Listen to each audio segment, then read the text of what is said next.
Hello friends, I am Prince sir from Bihar. जय हिंद दोस्तों, welcome back to my YouTube channel testing coaching classes. ठीक है दोस्तों, तो इस वीडियो में हम बात करेंगे गोलीय दर्पण से संबंधित कुछ विभिन्न पद। ठीक है ना।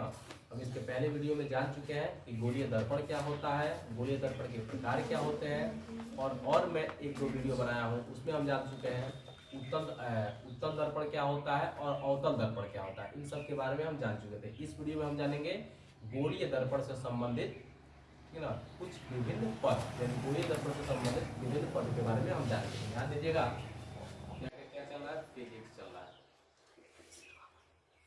फिजिक्स चल रहा है, ठीक है ना। ध्यान दो बाबू, देखेंगे यहाँ गोलीय दर्पण से संबंधित, गोलीय दर्पण से संबंधित विभिन्न पद। ध्यान देंगे, गोलीय दर्पण से संबंधित विभिन्न पद, ठीक है ना। तो अब देखिए,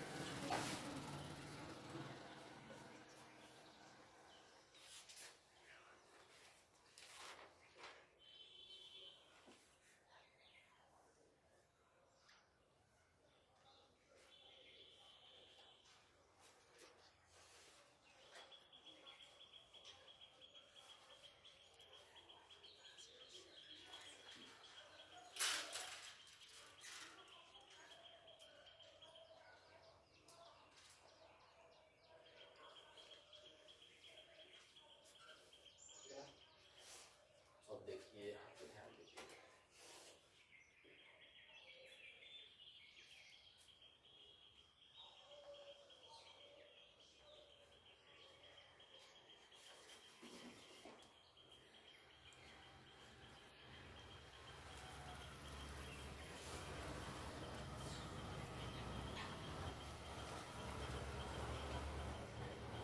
ये क्या है, एक सूत्र क्या है, गोलीय दर्पण है। गोलीय दर्पण जब दो भागों में इसको काटते हैं तो क्या बनता है, दो प्रकार का गोलीय दर्पण विभाजित होता है, दो भागों में या विभाजित होता है ना। एक भाग ये होता है,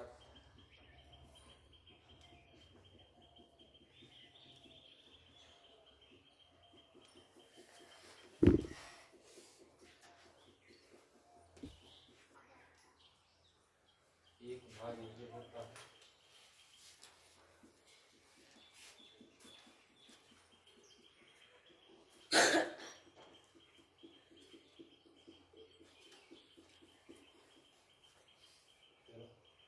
और ये आपका क्या होता है बराबर,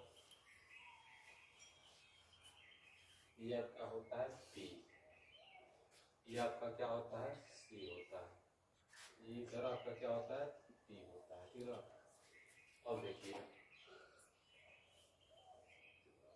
ये दर्पण कौन सा है, ये आपका गोलीय दर्पण है टोटली। जब इसको दो भागों में काटा जाता है तो ये कितने, तो ये दो भागों, जब इसको काटा जाता है तो यह दो भागों में विभक्त हो जाता है। और इधर वाले भाग को क्या बोलते हैं, जिसकी बाहरी सतह रचित की गई होती है, यानी वैसा गोलीय दर्पण जिसकी बाहरी सतह रचित की गई, उसे अवतल दर्पण बोलते हैं। तो ये आपका कौन सा दर्पण है बाबू, ये आपका है अवतल दर्पण। कौन सा दर्पण है, अवतल दर्पण, ठीक है ना। और ये आपका क्या है बाबू, ये आपका कलई किया गया भाग है, ठीक है ना, कलई किया गया, ठीक है ना, या इसी को बोलते हैं रजती, रजती किया गया भाग, कलई फाइल, कलई किया गया भाग, ठीक है ना। अब ध्यान दीजिएगा, ये आपका क्या है, तो ये आपका है ध्रुव, ये आपका क्या है बाबू, ध्रुव, ये आपका क्या है, ध्रुव है, ध्यान दीजिएगा, ठीक है। और ये आपका क्या है, तो ये आपका है वक्रता केंद्र, क्या है, वक्रता केंद्र, जिसको सेंटर ऑफ कर्वेचर बोलते हैं, ठीक है। और ये आपका क्या है, ये भी आपका ध्रुव है। और ये आपका क्या है, तो ये आपका है प्रधान या मुख्य अक्ष, प्रधान अक्ष या मुख्य अक्ष, ठीक है ना। और ध्यान दीजिएगा, ये आपका क्या हो जाएगा बाबू, ये आपका क्या हो जाएगा, ध्यान दीजिएगा, ये आपका यहाँ से लेकर के यहाँ तक, ठीक है, यहाँ एक चीज देते हैं, ये आपका क्या हो जाएगा, ये आपका हो जाएगा त्रिज्या, क्या हो जाएगा, त्रिज्या ये हो जाएगा, ठीक है, यहाँ से लेकर के यहाँ तक, ध्यान दीजिएगा, ये यहाँ से लेकर के यहाँ तक क्या हो जाएगा बाबू, त्रिज्या हो जाएगा, ठीक है ना। ये आपका क्या हो जाएगा, त्रिज्या हो जाएगा, ये कलई किया गया भाग है, ठीक है। और ये आपका क्या है, तो ये आपका है परावर्तक सतह, ये कौन सा सतह है बाबू, परावर्तक सतह, इस तरीके से परावर्तन होता है, ठीक है ना। ठीक है, ये आपका क्या है, अवतल दर्पण है, ये आपका क्या है, ध्रुव है, और ये आपका क्या है, कलई किया गया भाग है, इसको रजतित भाग भी कह सकते हैं। ये और यहाँ से यहाँ तक क्या है, त्रिज्या है, और ये आपका क्या है, ये वाला सी को क्या बोलते हैं, वक्रता केंद्र बोलते हैं, वक्रता केंद्र है, समझ में आ रहा है। अब उसके बाद ये आपका क्या है, हई वाला इधर ये वाला परावर्तक सतह है, यही से किरणें क्या होती है, परावर्तन होती है, परावर्तन होता है किरणों का, ठीक है ना। अब ध्यान दीजिएगा, और इसमें से ये आपका क्या है, दर्पण कौन सा है, तो ये आपका है उत्तल दर्पण, कौन सा दर्पण है बाबू, उत्तल दर्पण, दर्पण कौन सा है, तो उत्तल, और ये आपका क्या है, उत्तल दर्पण, और ये आपका क्या है, ये आपका है परावर्तक सतह, क्या है परावर्तक सतह, परावर्तक सतह, ध्यान दीजिएगा, ठीक है। और ये आपका क्या है, तो कलई किया गया भाग है, ठीक है, कलई किया गया भाग है, समझ में आ रहा है, किसी को कोई दिक्कत नहीं रहा है, ध्यान दीजिएगा, ठीक है, परावर्तक सतह हो गया। अब देखिए यहाँ पे सबसे पहले समझते हैं, ये आपका ध्रुव है जिसको ई बोलते हैं, मैं इस सबका डेफिनेशन अच्छा से लिखवा दूंगा अभी।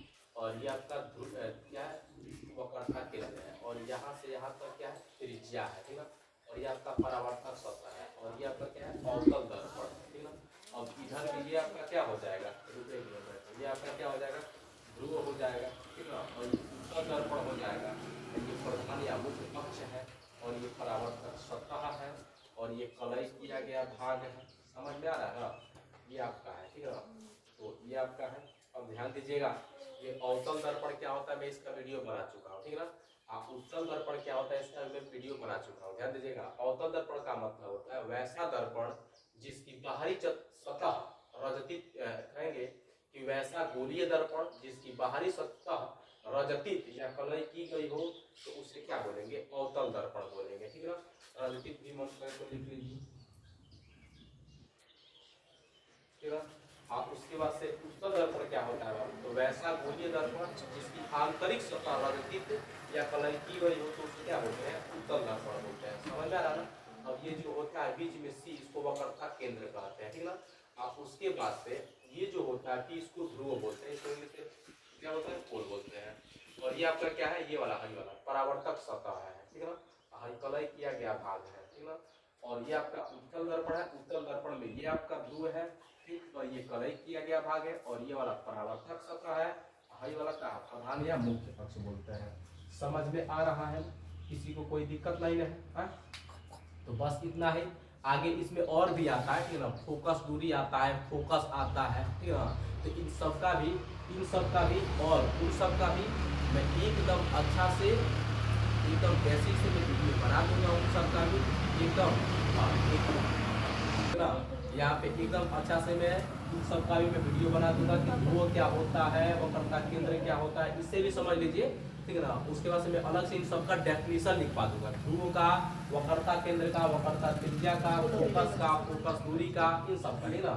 इसमें फोकस भी होता है, फोकस दूरी भी होता है, ठीक है ना। तो एकदम अच्छा से इसको मैं बता दूंगा, और आप लोग एकदम अच्छा से इसको कर लीजिएगा, ठीक है। अभी तत्काल में इतना उतारिए, ठीक है ना, और एकदम अच्छा से समझिए।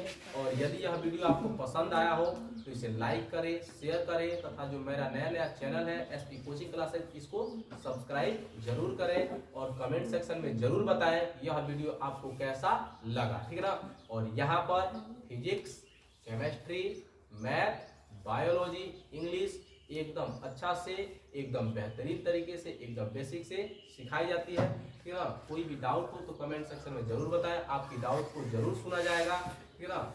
और आपको फेस टू फेस पढ़ना है तो यही मेरा विद्यालय सुंदरपुर में कोचिंग चलता है, वहाँ पे आकर के आप लोग पढ़ सकते हैं और एकदम अच्छा से आप लोग पढ़ाई करिए। क्योंकि साथियों, यदि आज आप लोग अपना सर नीचे करके पढ़ लेंगे तो आपके एरिया में, आपके शहर में सबसे ऊंचा सर आप ही का होगा। ठीक है ना। अब एक बात ध्यान दीजिए, कभी भी यदि आप लोग डिमोटिवेट हो तो आप लोग को मोटिवेट होने के लिए किसी स्पीकर की, मोटिवेशनल स्पीकर की जरूरत नहीं है। यदि आपको मोटिवेट होना है तो आप एकदम अकेले में किसी कमरे में चले जाइए, चाहे उस जगह पे जाइए जहाँ पे एकदम शांति का वातावरण हो, जाइए और वहाँ पे आप सोचिए कि आपकी माँ आपकी जीत की उम्मीद में घर पे खड़ी है, घर पे आपका राह देख रही है। आप अपने घर की हालातों को देखिए, आप अपने घर की मजबूरियों को देखिए कि आपके पिता जो धूप में भी काम करते हैं, आपके पिता जो 60 साल के हो गए हैं, फिर भी जाते हैं ड्यूटी की, मैं कमा कर कुछ पैसे दूंगा तो मेरा बच्चा पढ़ेगा। तो आप लोगों को किसी मोटिवेशनल स्पीकर की जरूरत नहीं है। आप लोग एकदम शांति से अपने मम्मी पापा के बारे में सोचिए, अपने घर परिवार के बारे में सोचिए। आप लोग सबसे बढ़िया मोटिवेट आप लोग का वही होगा। और मेरा यही नियम है कि आप लोग अच्छा से पढ़िए।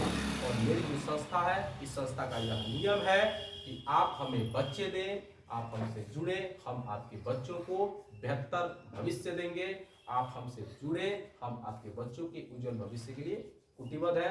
बस इतना ही। थैंक्स। मिलते हैं अगले वीडियो में अगले टॉपिक के साथ। तब तक के लिए धन्यवाद। थैंक्स।